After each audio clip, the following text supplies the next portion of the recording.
abençoe a vida de todos vocês em mais um dia, em mais uma tarde que Deus nos concede. Que o Senhor esteja com a paz dele reinando na vida de cada uma pessoa neste instante, né?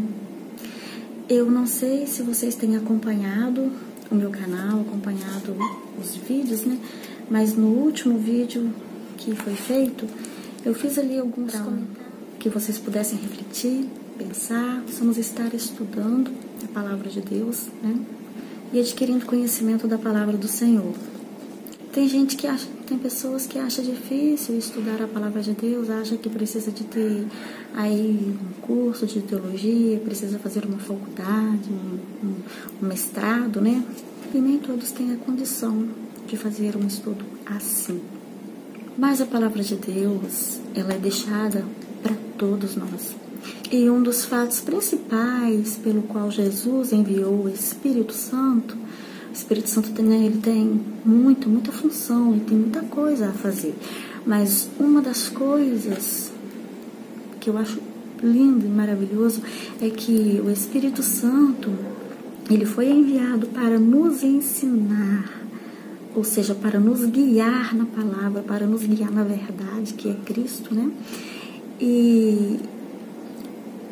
E todas as palavras que Jesus havia dito, havia ensinado, o Espírito Santo ele veio para nos fazer lembrar daquelas palavras e nos trazer o esclarecimento, porque é o Espírito Santo que nos traz o discernir da palavra de Deus. Então, ainda que muitas pessoas não tenham condição, né, de estar estudando, fazendo uma faculdade, um curso, né, mais abrangente, ainda assim, é um amante da palavra de Deus e gosta de estar estudando, de estar buscando, com seu esforço e buscando a orientação do Espírito Santo, ele ajuda muito a fazer entender muitas coisas, né? Então, quanto a respeito do assunto do último vídeo, sobre o anticristo, eu disse que muitas pessoas julgam que o anticristo virá daqui, virá de lá e de tantos outros lugares, né? A verdade é que Jesus, dentro da palavra de Deus, ele nos dá dicas, né? De onde virá o anticristo. Aquele anticristo que fala o livro de Daniel, que fala no livro de Apocalipse, o anticristo, o besta, né? Que vai agir aí naquele período da tão grande tribulação. Este anticristo, a Bíblia dá indícios, mostra a geografia do lugar. Então, para começar esse assunto, nós vamos ler no livro de Gênesis, no capítulo 16, o versículo 10, o 11 e o 12. E eu vou estar olhando aqui para baixo, tá, gente? Porque eu tô com a Bíblia Sagrada e eu vou estar lendo, por isso eu não vou estar olhando todo o tempo para vocês. Mas acompanhem, participe desse estudo, porque eu tenho certeza que Deus irá falar ao seu coração e Deus vai te esclarecer muitas coisas, tá bom? Se você tiver mais alguma dúvida, deixa aqui embaixo nos comentários, tá? Dentro daquilo que você tiver dúvida, eu posso estar fazendo um outro estudo, porque tudo isso que eu vou estar falando aqui vai ser uma pincelada, porque o estudo em si ele é muito abrangente, tá?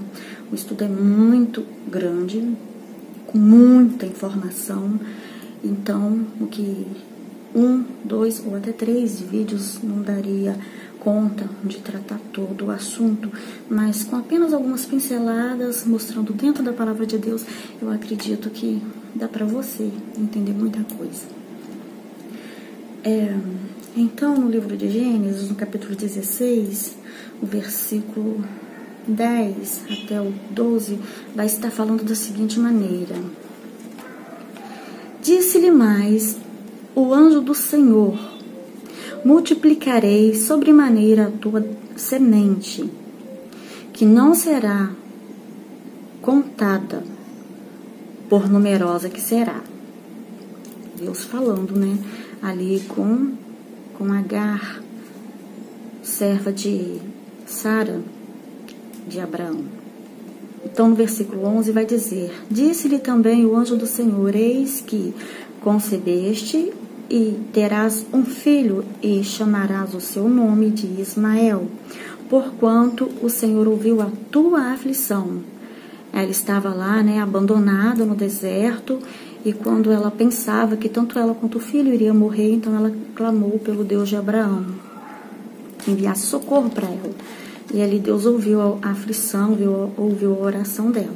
Versículo 12, preste bastante atenção, porque tem gente que vai lendo assim a escritura, vai lendo os versículos e passa batido por cima, não para prestar atenção no que significa aquela palavra. Versículo 12. Ele, quem? Ismael. Ele será homem bravo. Em outras traduções vai dizer que ele será como um jumento bravo, né? Nesta Bíblia que eu estou lendo, ele será como um homem bravo, e a sua mão será contra todos. E a mão de todos, preste atenção nesse trecho desse versículo, e a mão de todos será contra ele. E habitará diante da face de todos os seus irmãos.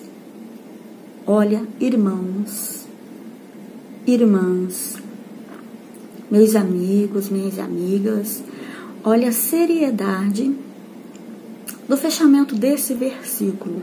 E habitará diante da face de todos os seus irmãos.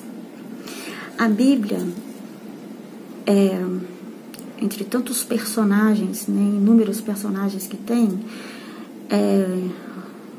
o mais famoso é o Abraão, né, o mais famoso dentre todos os personagens da Bíblia, um dos mais famosos é o Abraão, tanto do Antigo Testamento quanto do Novo Testamento, vai falar muito a respeito de Abraão. Abraão, ele é o pai da fé, e através de Abraão surgiram 3 religiões, as 3 religiões maiores, assim dizendo, do mundo, surgiu através de Abraão, dos descendentes de Abraão. Quando Deus fez uma promessa para Abraão que ele não poderia contar as estrelas do céu, e ele não poderia contar nem mesmo os grãos de areia da praia, né, ali do mar, assim seriam os descendentes dele. Observa-se que existe descendentes que seriam semelhantes aos que estão acima, na região celestial, que é o céu, né, firmamento. Esses são os filhos da fé. Esses filhos da fé, gente, eu acredito que não é unicamente aquele que, pela fé eu me tornei filho de Abraão.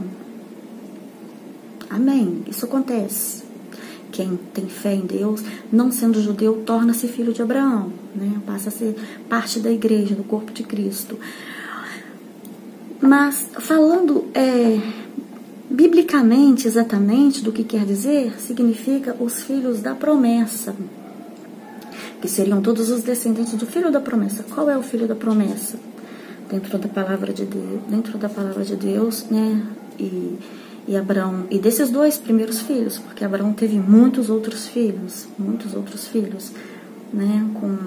Primeiro é o primogênito Ismael, filho de Agar, da escrava egípcia, né? E depois o Isaac. Em Isaac serão abençoadas as famílias da terra, em Isaac será a bênção da promessa, a qual eu tenho te prometido. Então a bênção está no filho da promessa, né? Deus iria abençoar Ismael? Iria.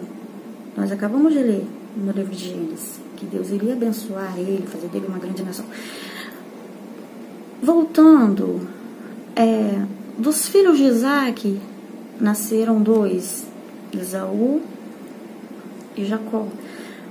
Por direito, Esaú teria o direito da primogenitura. Porém, Esaú rejeita essas bênçãos, porque a partir do momento que a pessoa negocia, que a pessoa vende, né, ela perde, ela passa a perder o direito. E ele vendeu o direito de primogenitura dele para Jacó. Aí muita gente não entende muito e diz que Jacó, ele enganou o irmão dele. Nessa questão, ele não usou de engano, de traição. Houve uma negociação entre ele e Esaú. Esaú vendeu, e a partir daquele momento que ele vendeu, a Bíblia diz que ele passou a desprezar o direito dele, ele não tinha mais o direito, né? E Jacó, depois, ele passa a usar de engano, porque aí ele passa a enganar o pai, para se fazendo passar pelo irmão, né? Observa-se que a partir do momento em que Esaú abandona o direito das bênçãos, as bênçãos passam a pertencer a Jacó. Seguindo, Jacó, ele se casa, né? Depois tem que trabalhar mais 7 anos para adquirir a segunda esposa, Raquel. E ele tem muitos filhos. A Bíblia vai dizer que são 13 filhos que Jacó tem, contando com a filha, com Diná. Mas como a mulher ela não podia fazer tribo, se tornar, né, responsável por tribo, então não é contada a filha. Sendo assim, sobra quem? Os 12 filhos de Israel. E o mesmo acontece porque Jacó mais tarde passa a ser Israel. Ele recebe, Deus troca o nome dele. Deus tira Jacó de cena e passa a surgir Israel, pai de 12 príncipes, 12 homens que montaram suas tribos, 12 tribos de Israel. E o mesmo acontece com Ismael. Ismael, ele se torna pai de uma grande nação. A Bíblia diz que ele é o príncipe, né? Ele é o pai do povo árabe. E de Ismael vai surgir 12 tribos. Ou seja, Ismael tem 12 filhos, dos quais também se levantam 12 tribos, né? E aí, se você tem interesse por estudar um pouco mais história e a palavra de Deus, faz umas buscas. Hoje tem internet que ajuda tanto, né? Faz umas buscas aí pelos descendentes de Ismael, quem eles se tornaram, né? Cada filho de Ismael, que tribo formou os filhos de Ismael. Seguindo, irmãos, o raciocínio, é por isso que quando a Bíblia fala, ela é muito clara em falar. E a Bíblia por si mesma, ela vai se revelando. Então nós temos que ler com bastante atenção, prestando atenção em cada ponto. Então, no que diz respeito ao anticristo, a Bíblia vai explicar, vai dizer a respeito de governos, vai dizer a respeito de reinos, são impérios, né? E se você for pegar desde o começo, né, da história da humanidade, desde o começo dos primeiros governantes, assim dizer, do mundo, né, até os dias de hoje, você vai ver que o mundo passou por inúmeros reinos, inúmeros impérios, tá? Inúmeros impérios. Mas nós temos que nos ater no que a Bíblia está dizendo. A Bíblia não citou todos os impérios do mundo no decorrer de toda a história, não. Ah, mas houve império esse, mas houve esse império, houve aquele outro. Tá, você vai estudar aquele império, o que aconteceu com aquele governante, com aquele rei, com aquele imperador. Você vai estudar e ele bate, ele se encaixa nas profecias? Não tem nada a ver, descarta porque não é ele, não tem nada a ver. Ah, mas tem alguma coisa aqui que encaixa.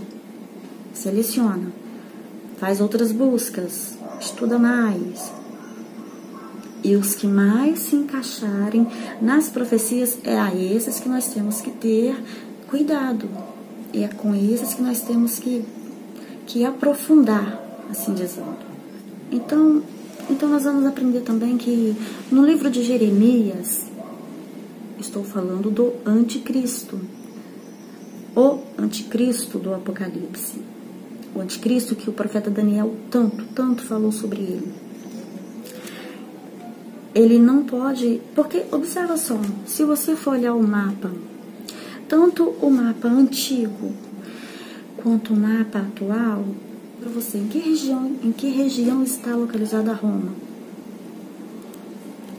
E para os que gostam, né, de ir mais à frente, muitos falam que o Papa, muita gente que levanta, e tem muita gente tem muita gente que fala a respeito até que o Papa que é o anticristo.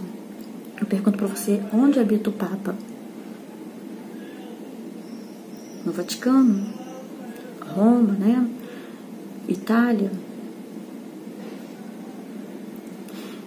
E aí eu te pergunto, geograficamente, Roma está tratando-se de Israel. Roma está situada em que parte no mapa? Tratando-se, nós temos que nos ater com o povo judeu. Esquece Brasil da Bíblia. Bíblia é judeu, é povo judeu, é Israel, é Jerusalém, é Judéia, é Belém, esse lugar, essa geografia. Então, Roma está no norte, está no sul, está a leste, oeste. Qual é a posição de Roma? Ah, vai surgir da Europa. A Europa, ela está no mapa, ela está localizada em que local? No livro de Jeremias, no capítulo 1, o versículo 14 vai dizer assim: disse-me, Deus falando com o profeta, disse-me o Senhor, do norte se descobrirá o mal sobre todos os habitantes da terra. Para quem já estudou aí a questão de Gog, daquela guerra lá do Gog, Magog, e para quem busca estudo também com a guerra do Armagedon, que está lá no Apocalipse, em todo o tempo, todo estudo que leva dentro desse assunto vai dizer que o mal se levanta do norte, tá? Do norte, de quem que estamos falando? De Israel. Então, você tem que pegar o mapa, o antigo e o atual, porque através dos locais antigos, porque hoje, né, aqueles locais antigos, muitos nomes já ficaram para trás, muita gente não sabe os nomes daqueles lugares. Então, você tem que se ater hoje, mapa atual. O norte de Israel. Quem está ao norte de Israel? Tem muita coisa, tem muita gente ali no norte de Israel, tá? Tem vários países no norte de Israel. Mas tratando-se de Bíblia, né? Nós estamos falando de Bíblia, você vai se ater desde o princípio da história de Israel, quais os inimigos que detestam Israel, quais os inimigos que sempre lutaram para a destruição do povo de Israel. Então você vai ver, nós temos ali, vamos falar mais próximo, vamos falar assim de forma mais próxima, né?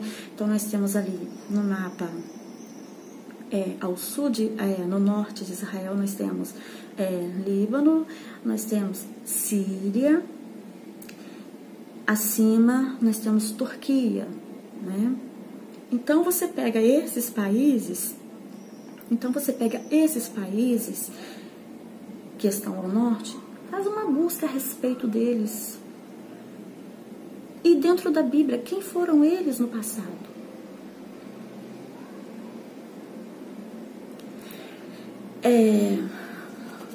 Ultimamente eu estava fazendo umas pesquisas, porque eu gosto muito de estudar Bíblia, com referências da Bíblia. Mas, num caso como este, eu preciso de pesquisar, eu preciso estudar fora a Bíblia, eu preciso fazer buscas, porque na questão da geografia eu preciso estudar tanto o mapa bíblico, o mapa primitivo, o mapa da questão o mapa daquela região do período, o mapa do período da Idade Média, eu preciso, e o mapa atual, entende? Então, com isso, com a questão da geografia, vai envolver a história daquele povo, a história daquele reino, a história daquele império, e como estamos falando de Bíblia, então precisa-se você ter um conhecimento do que aconteceu ou do que acontece, para você saber se está realmente dentro da Bíblia. Porque tem tanta gente que está saindo por aí para falar que esse acontecimento e aquele é bíblico. Mas será que é bíblico mesmo?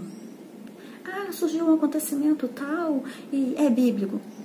Será que é bíblico mesmo? Porque para ser bíblico tem que estar aqui.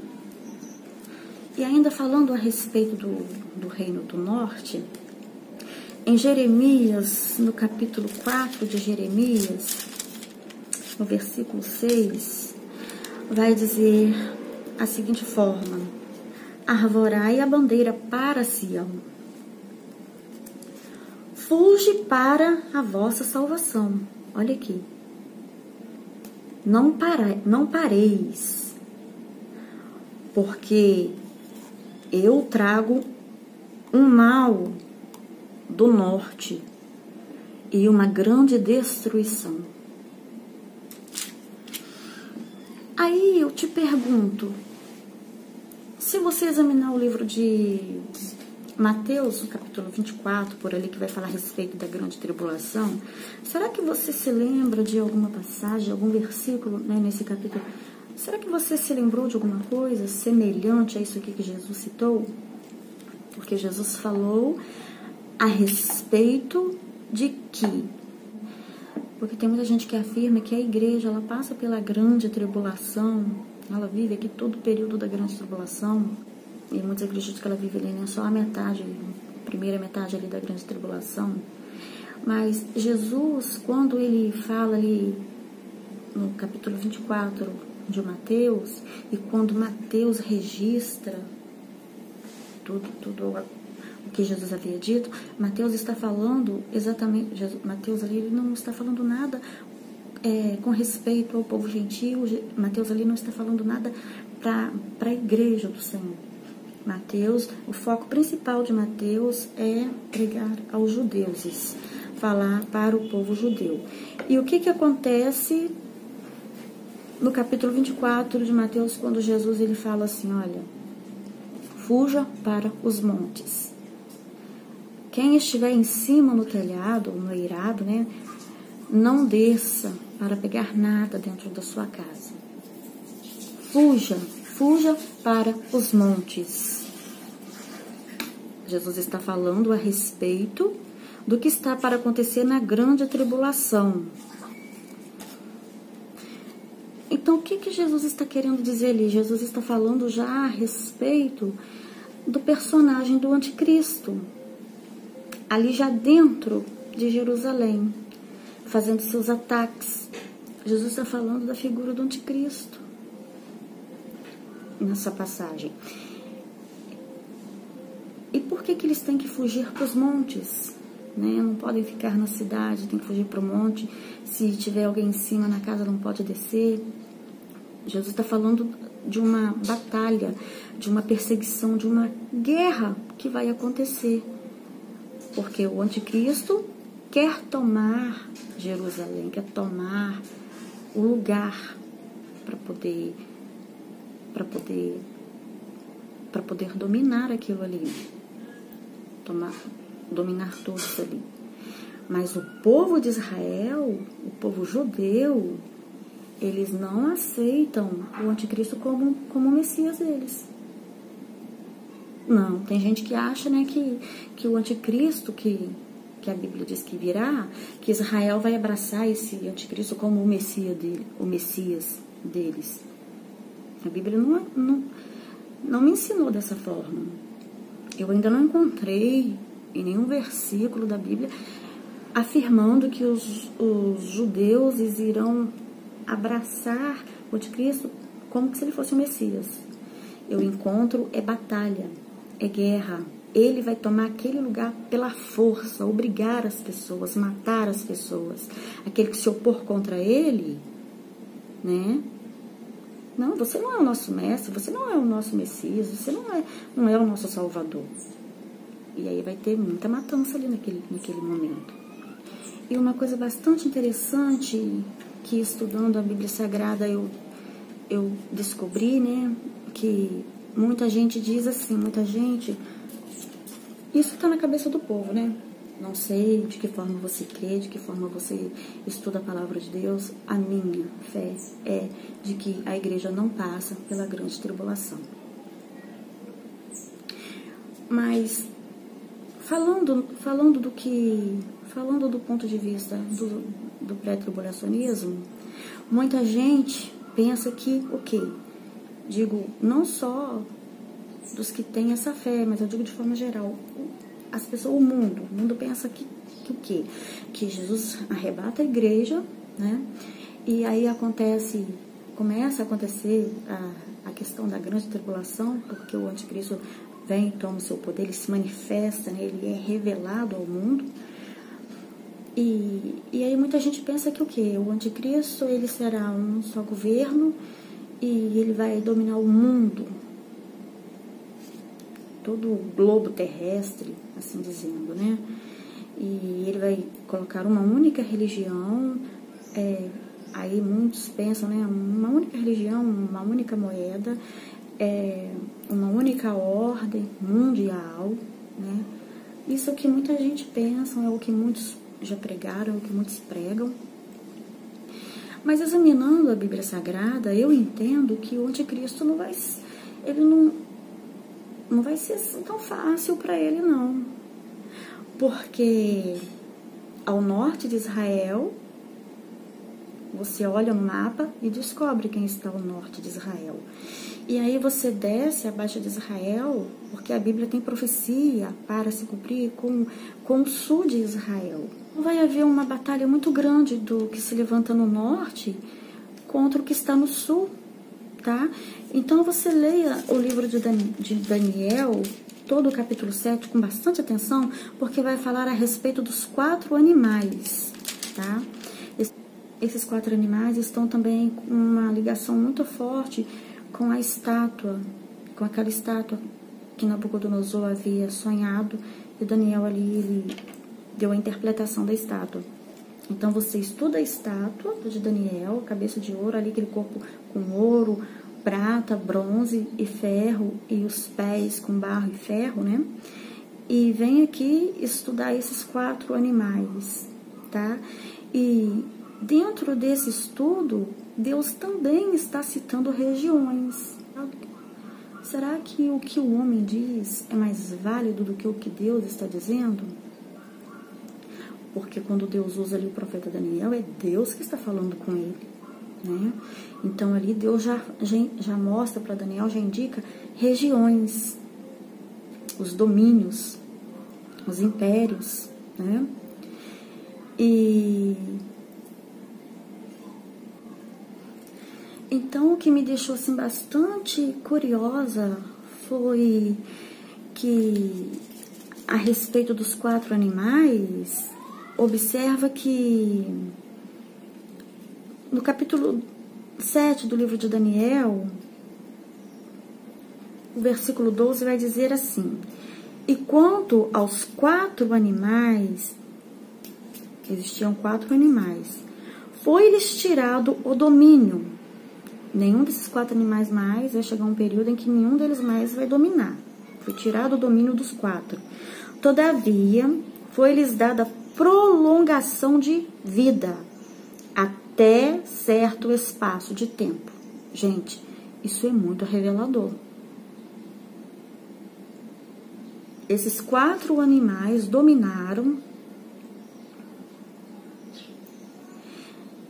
já dominaram, tá?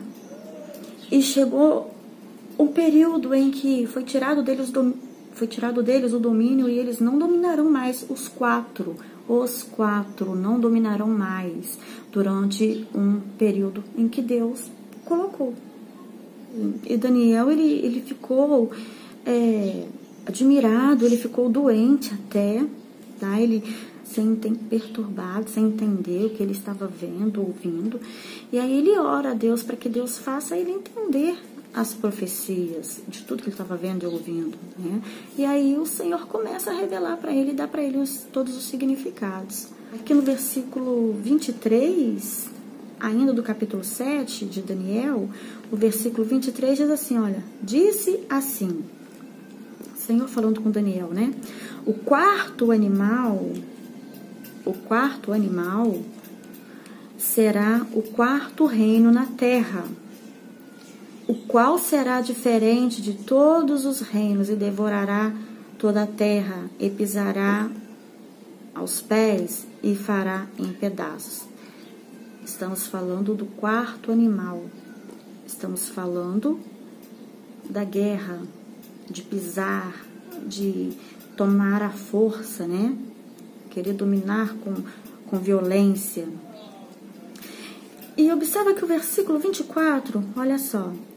E quanto às 10 pontas, daquele mesmo reino se levantarão 10 reis. Então vai suscitar ainda, né, esse império, essa força que teve no passado. Então todo esse reino, todo esse domínio, todo esse império, toda essa força que operou no passado e que por um objetivo dado pelo próprio Deus, né, está em um tempo, em um período em que ele não domina mais, mas ele vai se levantar, tá?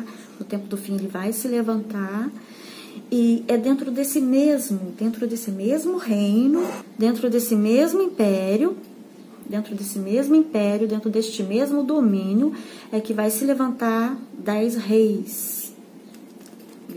Então nós estamos falando do quarto animal, né? Querendo dominar com toda a força.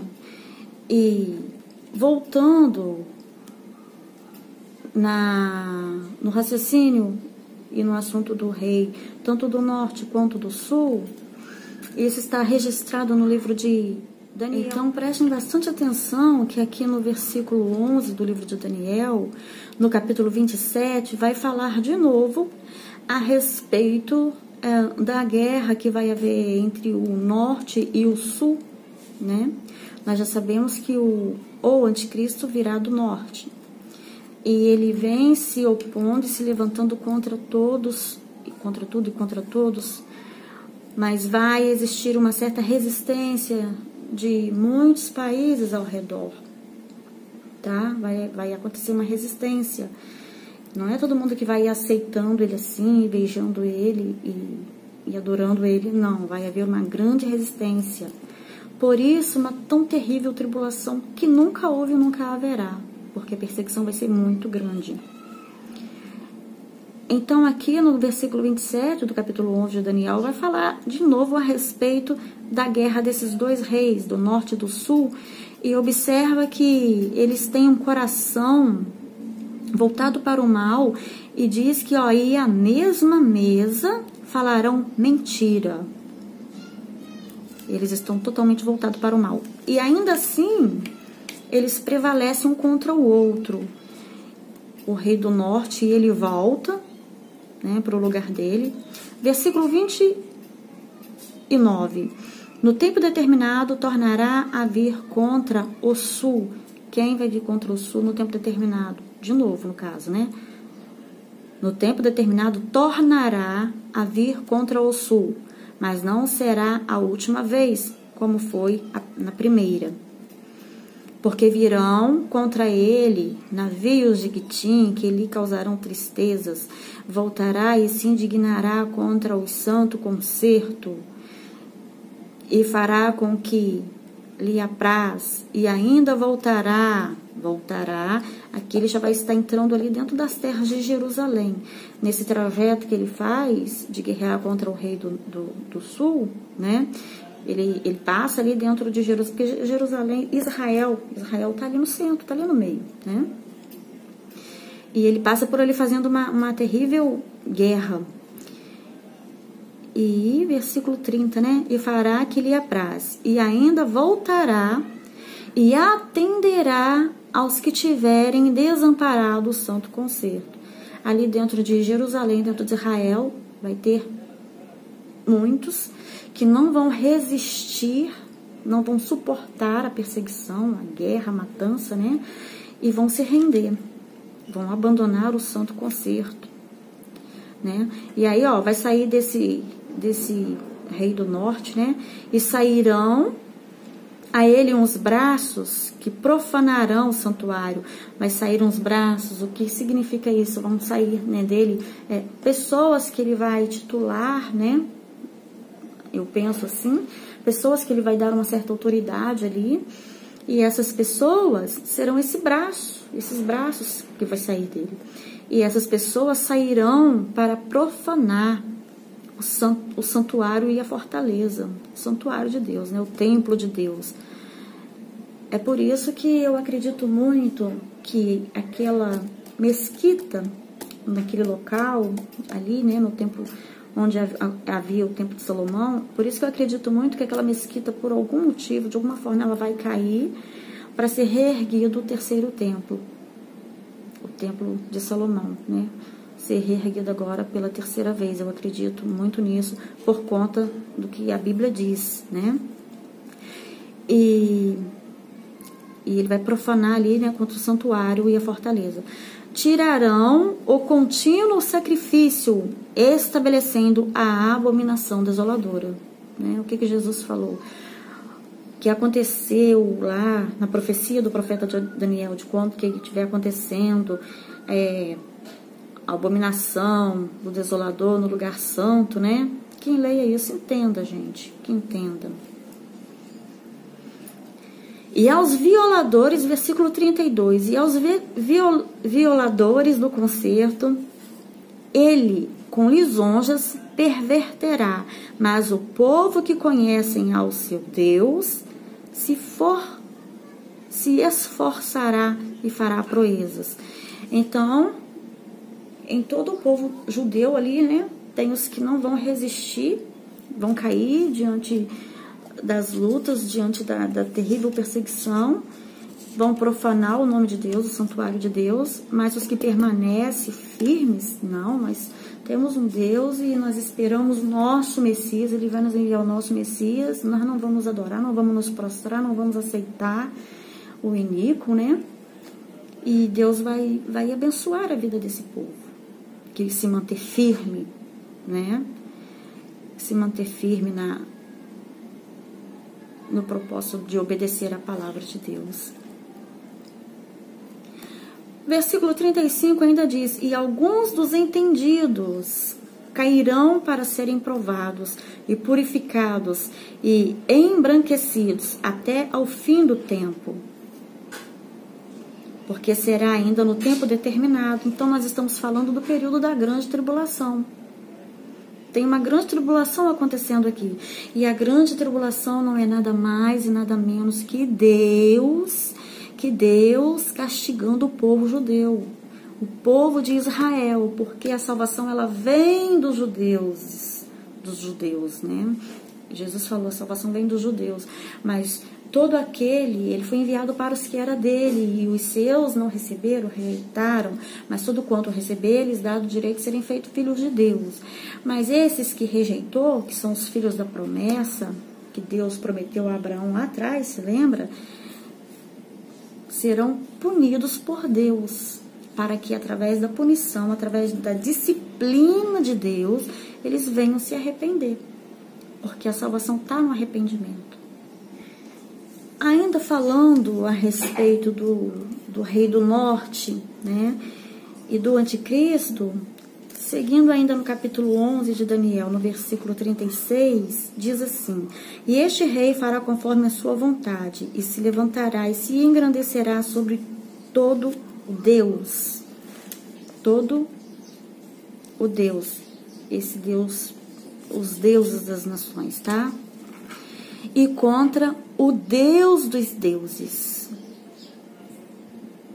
Fará coisas maravilhosas, será próspero, até que a ira se complete. Então, por causa dele se levantar contra todos os deuses, né, os deuses das nações, e contra o Deus dos deuses, por conta desse levante, aí este Deus dos deuses, ele ainda prossegue completando a ira dele na terra. Já leu lá em Apocalipse a respeito das taças da ira de Deus que serão derramadas na terra?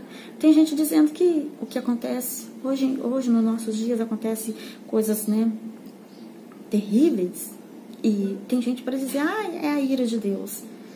Não tem nada a ver com a ira de Deus, porque a ira de Deus que registra lá no livro de Apocalipse, irmãos, não queira estar aqui nesse período.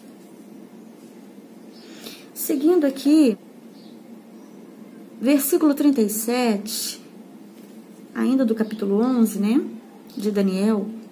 E não terá respeito aos deuses de seus pais, e nem terá respeito ao amor das mulheres, e nem a qualquer deus, porque sobretudo se engrandecerá. Então, este rei, ele não é, assim dizendo, o demônio. Ele não é o Satanás. Pelo contrário, ele trabalha, ele é um aliado de Satanás. Aí lá em Apocalipse vai falar a respeito de duas bestas. A que se levanta do mar e a que se levanta da terra. Mas ambas as bestas, elas trabalham para quem? Para o dragão, tá? São aliadas do dragão, que é Satanás, a antiga serpente. E por isso está muito claro aqui dizendo que ele não é um demônio, ele é um ser humano. Porque ele tem pais, ele tem pai, ele tem mãe, tá? Ele tem pais. E ele não tem respeito nem mesmo pelo amor das mulheres. E aí tem gente que diz que necessariamente, por conta desse versículo, o anticristo ele tem que ser gay, né? Mas aí eu pergunto para você, voltando na questão da tecnologia, da internet, pesquisa qual é a seita ou religião que menospreza a mulher. Porque tem países, né? Porque existem países aí fora em que a mulher ela não tem valor algum. Ela não pode ser ouvida, as vontades, os desejos dela não é nada, tá? Não pode dirigir, não pode um monte de coisas. E ela não é respeitada, assim dizendo, tá bom? E se você duvida do que eu tô dizendo, então faz umas buscas aí pela internet e você vai encontrar, você vai ver que eu não minto. Seguindo,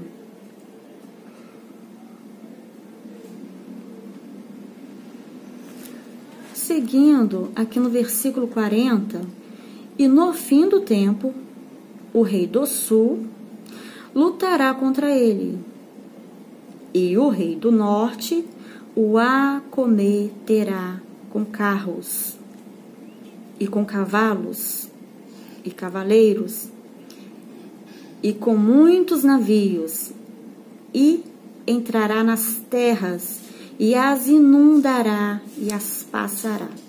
Então, o rei do norte e do sul vai ter de novo aí no final, né, uma guerra, uma batalha travada entre eles, e o rei do norte vai prevalecer. O rei do norte vai triunfar, assim dizendo, né? E olha aqui no versículo 41. Gente, isso é muito sério. Versículo 41 do capítulo 11 de Daniel. E entrará também na terra gloriosa. Será que alguém sabe me responder aqui embaixo no comentário que terra gloriosa é essa? Que lugar é esse? Ele entrará também, quer dizer, ele está fora, né? Ele entrará também na terra gloriosa. E muitos países serão derribados. Ele vai destruir muitos países com guerra. Tem uma vírgula e segue assim o versículo. Mas escaparão das suas mãos estes: Edom, Moabe, e as primícias dos filhos de Amon. Aí você pega o povo de Edom, você pega o povo de Moabe e o povo de Amon, faz uma buscazinha para você saber a linhagem desse povo, quem eles são. Talvez seja por isso que eles vão escapar das mãos do rei do sul, porque na verdade eles trabalham com... Porque na verdade eu acredito que eles são aliados fortíssimos um do outro. Voltando na questão de Esaú e Jacó, Jacó ele vai para casa dos parentes de Sara, da mãe dele, né? Para casa de Labão. A Bíblia diz que quando Esaú percebe que Jacó obedeceu aos pais e que possivelmente com isso, tanto Sara quanto Isaac ficaram felizes, né? Por conta do filho obedecer. Esaú, ele tinha já várias mulheres. Ele se casou com várias mulheres da terra de Canaã e essas mulheres, elas não eram bem vistas aos olhos nem de Sara e nem mesmo de Isaac. Sara, gente, é Rebeca. Estou falando de Rebeca, né?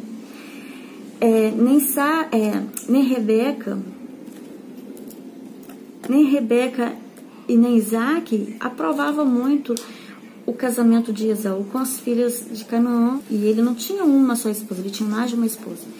E o que vendo ele, a obediência do irmão Jacó, a Bíblia vai dizer que além das mulheres que ele já tinha, né, lá da terra de Canaã, ele vai na casa do tio.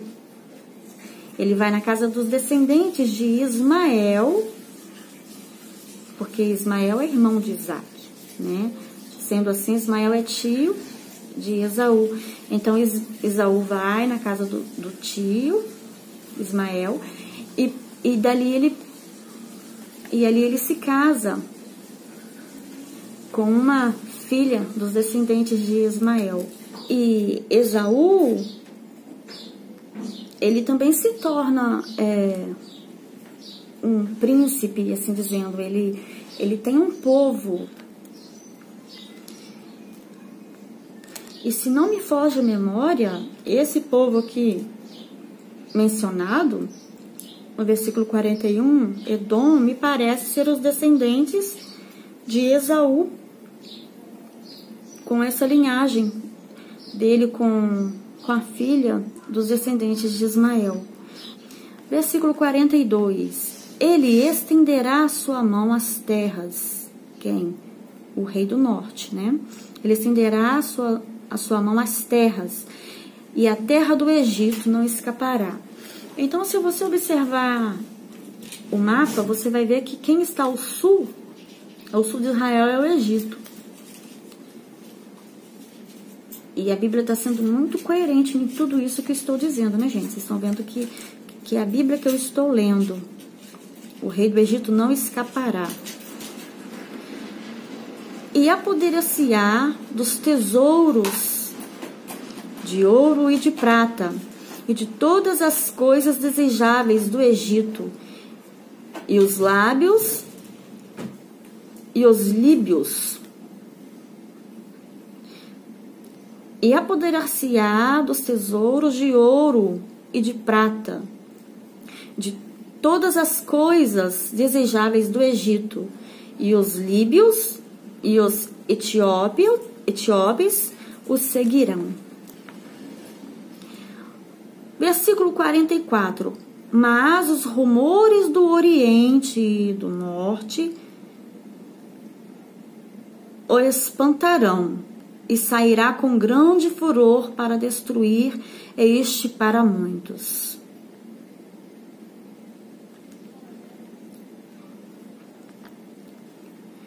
Aqui no versículo 45 está dizendo assim, esse rei do norte, né? Olha, armará as tendas de seu palácio entre o mar e o monte santo e glorioso. Mas virá o seu fim, e não haverá quem o socorra.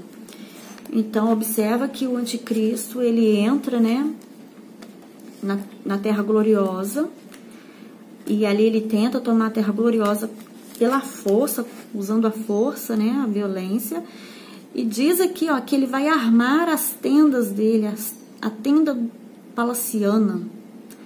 Ou seja, ele apesar de ser, ou seja, nessa pessoa, nesse indivíduo, ele vai ter o poder político, ele vai ter o poder econômico, ele vai ter o poder religioso e ele vai ter o poder militar com ele, né? Então ele vai montar as tendas, isso aqui significa o exército dele. Ele vai montar os exércitos dele entre o mar grande e entre o Monte Santo e Glorioso, ali em Jerusalém.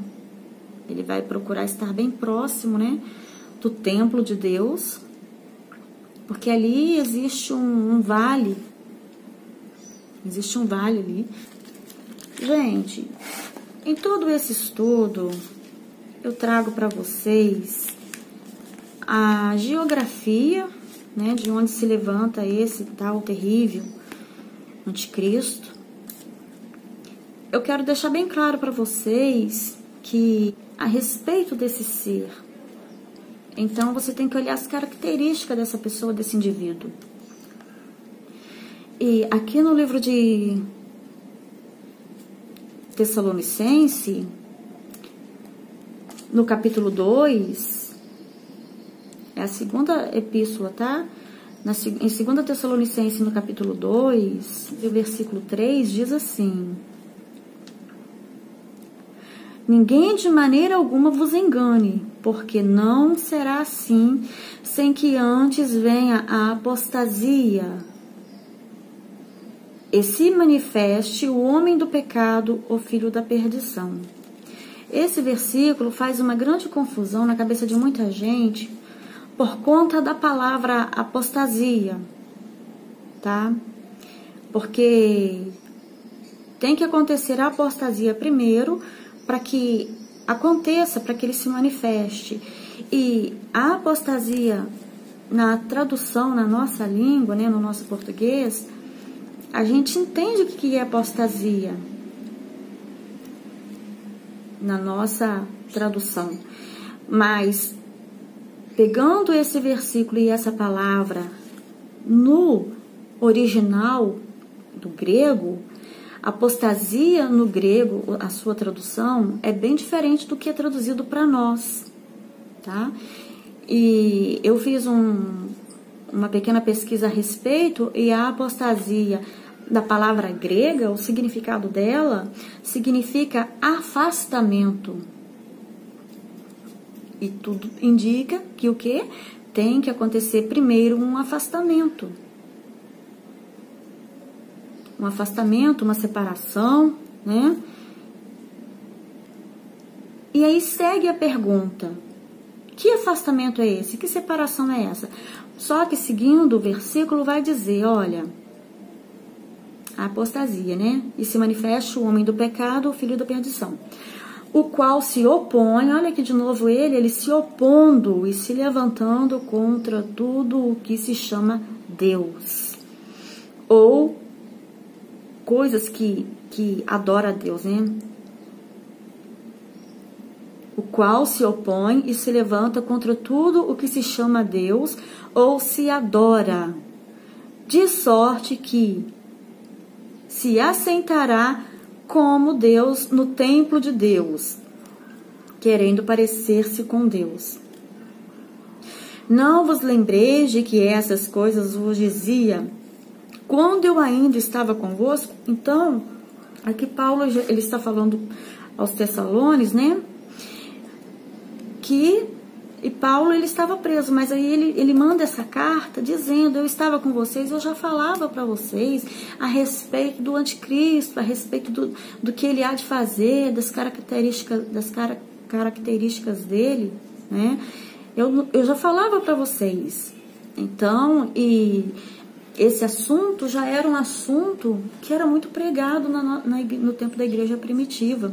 E hoje em dia tem muita gente, nós, né, hoje, os pregadores, os pastores, os ensinadores, tem medo de tocar nesse assunto, sendo que já era uma pregação, parece que contínua, parece que uma pregação que já acontecia lá no tempo primitivo. Paulo já falava a respeito.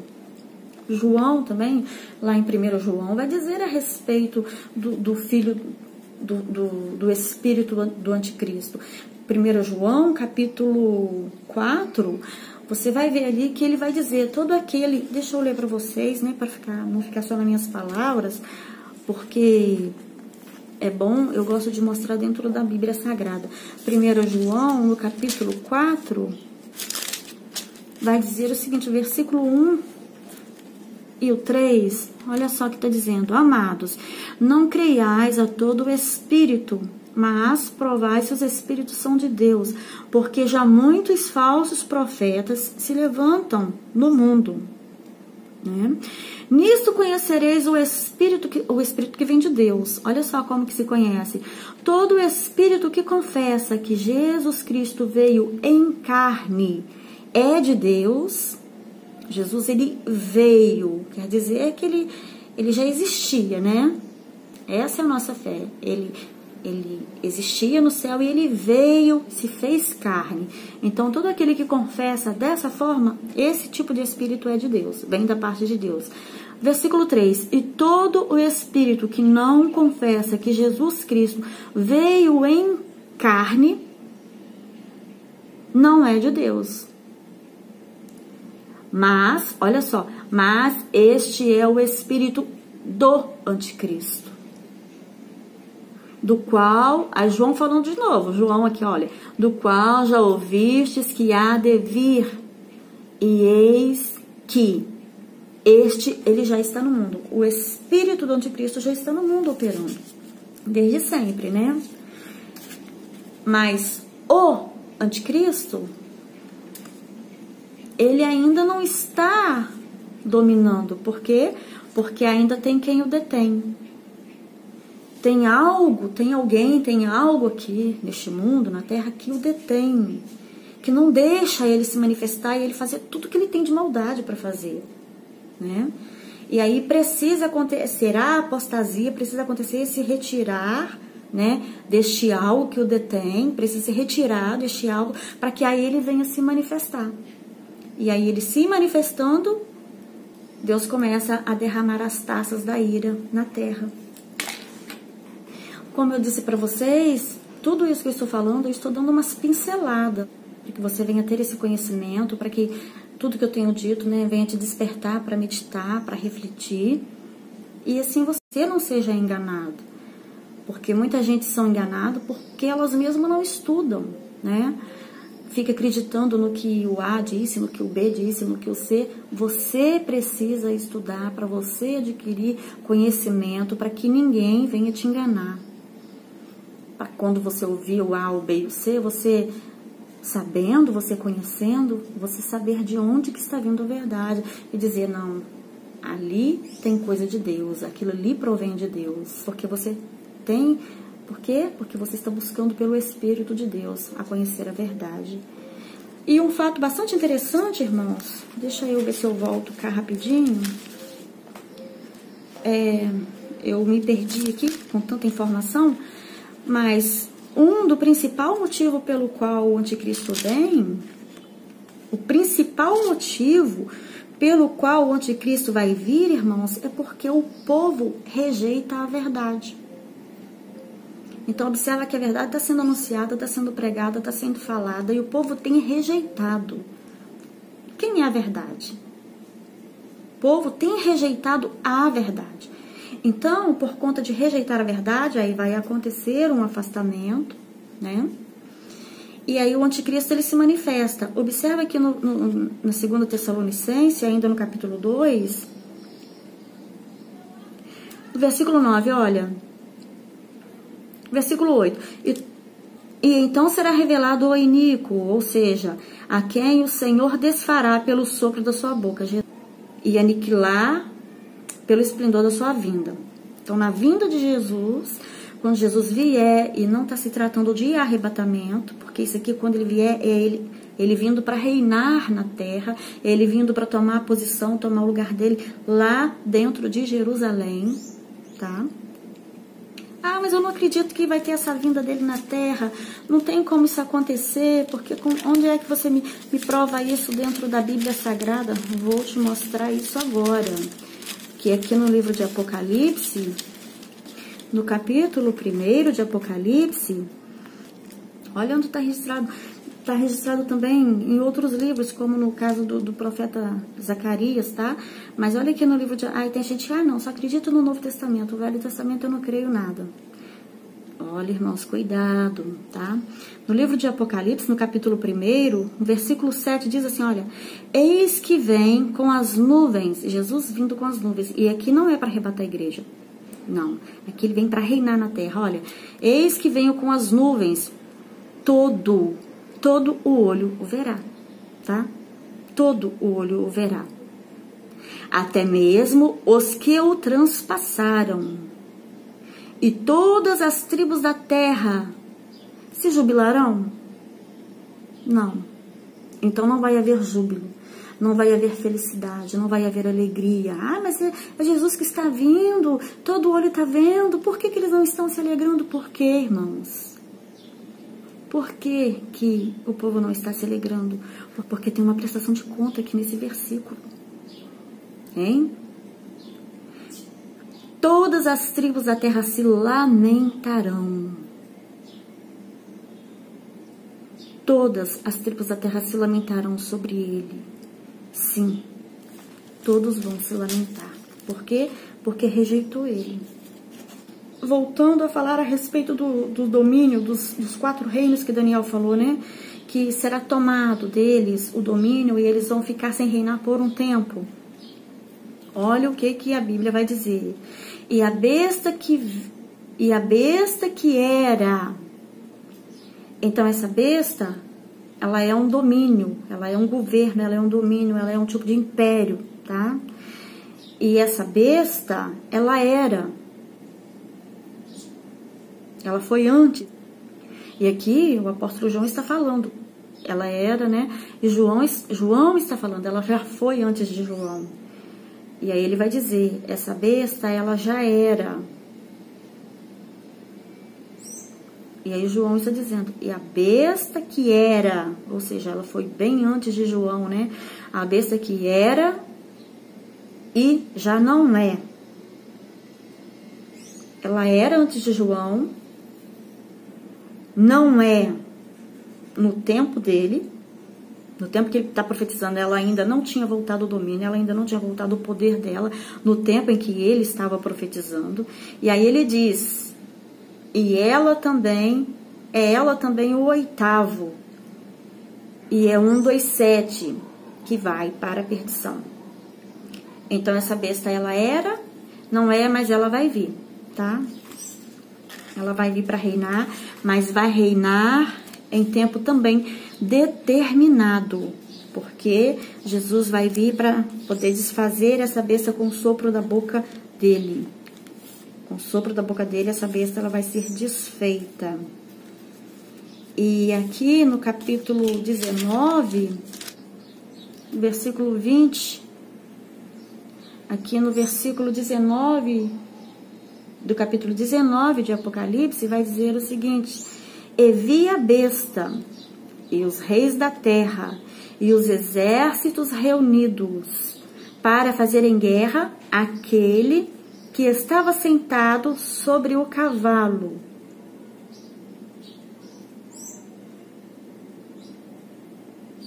E ao seu exército. Este que está sentado sobre o cavalo e que tem um exército com ele, esse é Jesus, vindo sobre as nuvens, tá? E é o momento em que todo olho vai ver ele, né? E a besta foi presa. Com ela, o falso profeta, que diante dela fizera os sinais com que enganou os que receberam o sinal da besta e adoraram a sua imagem. Estes 2 foram lançados vivos dentro do lago que arde como enxofre, ou seja, dentro do lago de fogo. Então Jesus vai vir, tanto a besta quanto o falso profeta, né? Eles vão ser lançados vivos. Então quer dizer que isso aqui está falando de ser humano, porque ele está vivo, ele não morreu ainda. Então são duas pessoas que vão ser lançadas vivas, sem ser mortas, vão ser lançadas vivas dentro do lago de fogo. E o restante dos exércitos que estiver apoiando eles vão ser mortos à espada. Então vai acontecer uma batalha terrível, tá? Vai acontecer uma batalha muito terrível, porque o mundo vai se reunir contra o povo judeu que não se prostrou, que não vai se prostrar diante da besta, diante do anticristo, né? Não vai se prostrar diante dele. E aí Jesus vai vir. E aí Jesus vai vir e vai... O próprio Jesus vai matar tanto a besta quanto o falso profeta. Ou seja, tanto o falso profeta quanto o anticristo serão mortos pelo próprio Senhor Jesus. E aqueles que estiver com ele naquele dia